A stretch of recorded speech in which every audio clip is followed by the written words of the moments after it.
January 2024 USA മാരിലാൻഡിലുള്ള ഒരു സ്ത്രീയുടെ bank അക്കൗണ്ടിൽ നിന്ന് $15,000 സിം സ്വാപ്പ് സ്കാമിംഗ് വഴി നഷ്ടപ്പെട്ടു. How did a Maryland woman lose $17,000 even though she had two-factor authentication on all of her accounts? $15,000 എന്ന് പറയുന്നത് ഏകദേശം ഇന്ത്യൻ മണി 15 ലക്ഷം രൂപയുടെ അടുത്തുണ്ട്. നമ്മുടെ ടെക്നോളജി എത്രത്തോളം അഡ്വാൻസ് ആയിക്കൊണ്ടിരിക്കുന്നുണ്ടോ അത്രത്തോളം അഡ്വാൻസ് ആയിക്കൊണ്ടിരിക്കുകയാണ് സൈബർ ക്രിമിനൽസ്. പണ്ടൊക്കെ നമ്മുടെ വീടുകളിലേക്കായിരുന്നു കള്ളന്മാരുടെ നുഴഞ്ഞുകയറ്റമെങ്കിൽ ഇന്ന് നമ്മുടെ ബാങ്ക് അക്കൗണ്ട് ആപ്ലിക്കേഷനിലേക്കാണ് സൈബർ ക്രിമിനൽസ് നുഴഞ്ഞു കയറാൻ ശ്രമിക്കുന്നത്. സത്യാവസ്ഥ എന്താണെന്ന് വെച്ച് കഴിഞ്ഞാൽ വളർന്നു വരുന്ന ടെക്നോളജി നമ്മുടെ ദൈനംദിന ജീവിതത്തിലെ പല മേഖലകളിലും നമ്മൾ ഉപയോഗിക്കുന്നുണ്ടെങ്കിലും ടെക്നോളജി വളരുന്നതിനനുസരിച്ച് ആ ടെക്നോളജി യൂസ് ചെയ്യുമ്പോൾ നമ്മൾ ശ്രദ്ധിക്കേണ്ട സേഫ്റ്റി മെഷേഴ്സിനെ കുറിച്ചിട്ടുള്ള പ്രോപ്പർ നോളജ് ഇന്ന് പലർക്കും ഇല്ല. ഇന്നത്തെ ഈ ഒരു കാലഘട്ടത്തിൽ നമുക്ക് എന്ത് പുതിയ കാര്യം പഠിക്കണമെന്നുണ്ടെങ്കിലും അതിനുള്ള സൗകര്യം നമ്മുടെ വിരൽ തുമ്പിൻ്റെ അറ്റത്ത് തന്നെയുണ്ട്. ഇൻസ്റ്റാഗ്രാം, ഫേസ്ബുക്ക്, റീൽസ്, ഷോർട്സ് ഒക്കെ സ്ക്രോൾ ചെയ്ത് കളയുന്ന സമയത്ത് നിന്നൊരു 10 മിനിറ്റ് നിങ്ങൾക്ക് സ്പെൻഡ് ചെയ്യാൻ പറ്റുമെന്നുണ്ടെങ്കിൽ അതിനുള്ള പ്രോപ്പർ നോളജ്, ഇത് പ്രിവെൻറ്റ് ചെയ്യാനുള്ള പ്രോപ്പർ നോളജ് നിങ്ങൾക്ക് യൂട്യൂബിൽ നിന്ന് തന്നെ നമുക്ക് എന്ത് ചെയ്യാൻ പറ്റും, പഠിച്ചെടുക്കാനായിട്ട് പറ്റും. ഇനി ഇംഗ്ലീഷ് അറിയാത്തവരാണെന്നുണ്ടെങ്കിൽ നിങ്ങൾക്ക് ആയിരക്കണക്കിന് മലയാളം വീഡിയോസ് തന്നെ യൂട്യൂബിൽ അവൈലബിൾ ആണ്. ട്രസ്റ്റ് മീ, നിങ്ങളിപ്പോൾ സ്പെൻഡ് ചെയ്യുന്ന ആ ഒരു 10 മിനിറ്റ് നിങ്ങളുടെയോ നിങ്ങളുടെ ഫാമിലി മെമ്പേഴ്സിൻ്റെയോ നിങ്ങൾക്ക് വേണ്ടപ്പെട്ടവരുടെയോ ലൈഫ് സേവിങ്സ് തന്നെ ഈ ഒരു സ്കാമേഴ്സിൻ്റെ കയ്യിൽ നിന്ന് സേവ് ചെയ്യാൻ നിങ്ങൾക്ക് പറ്റും. സിം കാർഡ് ക്ലോണിങ് എന്താണെന്ന് സിമ്പിളായിട്ട് പറയുകയാണെന്നുണ്ടെങ്കിൽ, ഉദാഹരണത്തിന് നിങ്ങളുടെ വീടിൻ്റെ ചാവി ഒരു കള്ളന് എടുത്തിട്ട് അതിന് ഡ്യൂപ്ലിക്കേറ്റ് ഉണ്ടാക്കുകയാണ്. ഡ്യൂപ്ലിക്കേറ്റ് കീ കള്ളന് കിട്ടുക എന്ന് പറയുമ്പോൾ നിങ്ങളുടെ വീട്ടിലേക്കുള്ള ആക്സസ് കിട്ടുകയാണ്. ആ വീടിനകത്തുള്ള എന്തും കള്ളന് എടുക്കാം, നശിപ്പിക്കാം. സെയിം സംഭവം തന്നെയാണ് സിം ക്ലോണിങ്ങിൽ നടക്കുന്നത്. നിങ്ങൾ യൂസ് ചെയ്യുന്ന നിങ്ങളുടെ മൊബൈൽ ഫോണിലുള്ള സിം കാർഡ് താൽക്കാലികമായി അറ്റാക്കർ ഊരിയിട്ട് അതിലുള്ള ഡാറ്റാസ് എന്ത് ചെയ്യും, ഒരു ബ്ലാങ്ക് സിം കാർഡിലേക്ക് കോപ്പി ചെയ്യും. മോസ്റ്റ് പ്രോബബ്ലി എന്ത് സംഭവിക്കുമെന്ന് വെച്ച് കഴിഞ്ഞാൽ നിങ്ങളുടെ മൊബൈൽ ഫോൺ നമ്പറിലേക്ക് വരുന്ന OTP, pin number, authentication text message, SMS എല്ലാം അറ്റാക്കറിന് കാണാനും ആക്സസ് ചെയ്യാനും പറ്റും.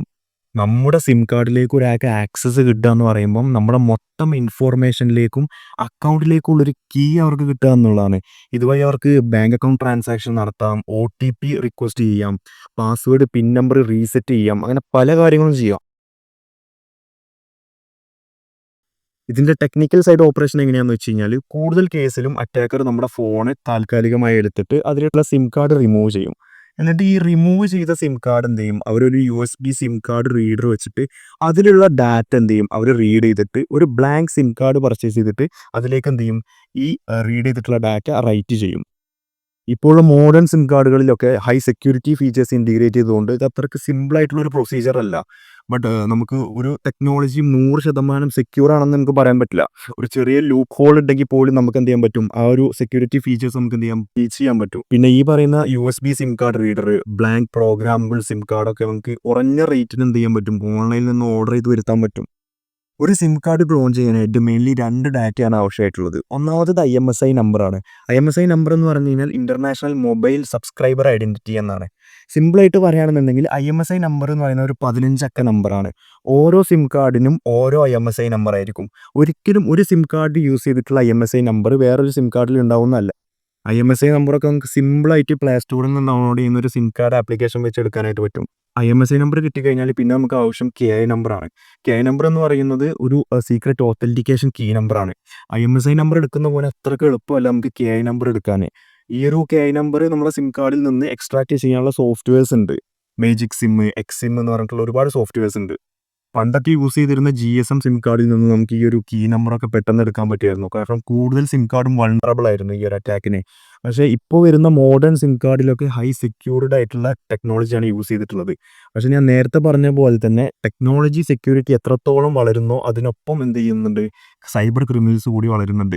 സോ എന്തെങ്കിലുമൊക്കെ ലൂപ്പ് ഹോൾസ് അവർക്ക് കിട്ടുകയാണെന്നുണ്ടെങ്കിൽ അവർ ബ്രീച്ച് ചെയ്തിട്ട് ഈ ഒരു സെക്യൂരിറ്റി എന്ത് ചെയ്യും, പൊട്ടിക്കും. പിന്നെ ഈ കീ നമ്പറൊക്കെ എടുക്കുന്നത് എങ്ങനെയാണെന്ന് വെച്ച് കഴിഞ്ഞാൽ ബ്രൂട്ട് ഫോഴ്സ് അറ്റാക്ക് വഴിയാണ്. അപ്പോൾ ബ്രൂട്ട് ഫോഴ്സ് അറ്റാക്ക് സിമ്പിളായിട്ട് പറയുകയാണെന്നുണ്ടെങ്കിൽ ഇപ്പോൾ എൻ്റെ വൈഫൈ പാസ്വേഡിൽ ഞാൻ ഇട്ടിട്ടുള്ള പാസ്വേഡ് ഒരു 97 45 13 60 ആണെന്ന് നിങ്ങൾ സങ്കല്പിക്കുക.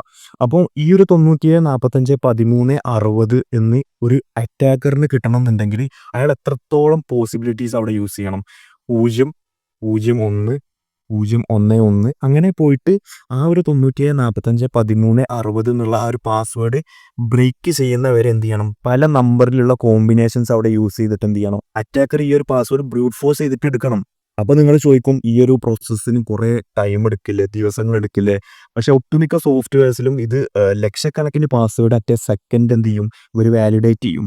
അപ്പോൾ ആ വാലിഡേറ്റ് ചെയ്യുന്ന പാസ്വേഡിൻ്റെ ലിസ്റ്റിൽ ഈ പറയുന്ന വൈഫൈ പാസ്വേഡ് ഉണ്ടെന്നുണ്ടെങ്കിൽ അതായിട്ട് മാച്ച് ആവുകയാണെന്നുണ്ടെങ്കിൽ വൈഫൈ എന്ത് ചെയ്യും, കണക്റ്റ് ആവും. ഈ ഒരു സെയിം മെത്തേഡ് യൂസ് ചെയ്തിട്ടാണ് ഇത് ഈ സിം കാർഡിലുള്ള ഡാറ്റ എക്സ്ട്രാക്ട് ചെയ്യുന്നത്. സിം കാർഡിലുള്ള KI നമ്പറൊക്കെ ക്രിപ്റ്റോഗ്രാഫിക് ടെക്നോളജി യൂസ് ചെയ്തിട്ട് ഇപ്പോൾ സെക്യൂർഡ് ആണ്. സോ അവരെന്ത് ചെയ്യും, ബ്രൂട്ട് ഫോഴ്സ് യൂസ് ചെയ്തിട്ട് ഇതൊരു ഡീക്രിപ്റ്റ് ചെയ്യാൻ ശ്രമിക്കും. ചില കേസുകളിൽ ദിവസങ്ങളെടുക്കും, ചില കേസുകളിൽ മണിക്കൂറുകൾ, സെക്കൻഡുകൾ വരെ എടുക്കുന്ന കേസുകളുണ്ട്.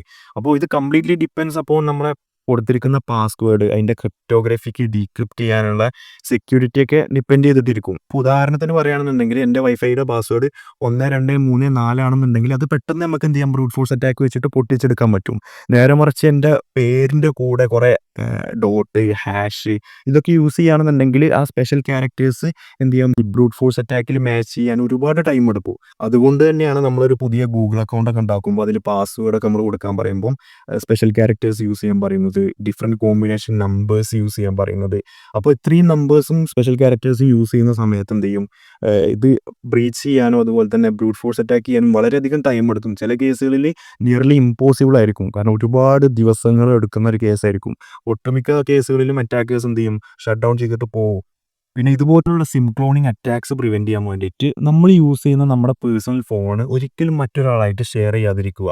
ഇൻ കേസ് നിങ്ങൾ ഷെയർ ചെയ്യുകയാണെങ്കിൽ തന്നെ നിങ്ങൾ അവരെന്താണ് ചെയ്യുന്നതെന്ന് കൂടെ ഇരുന്നിട്ട് വാച്ച് ചെയ്യാനായിട്ട് ശ്രമിക്കുക.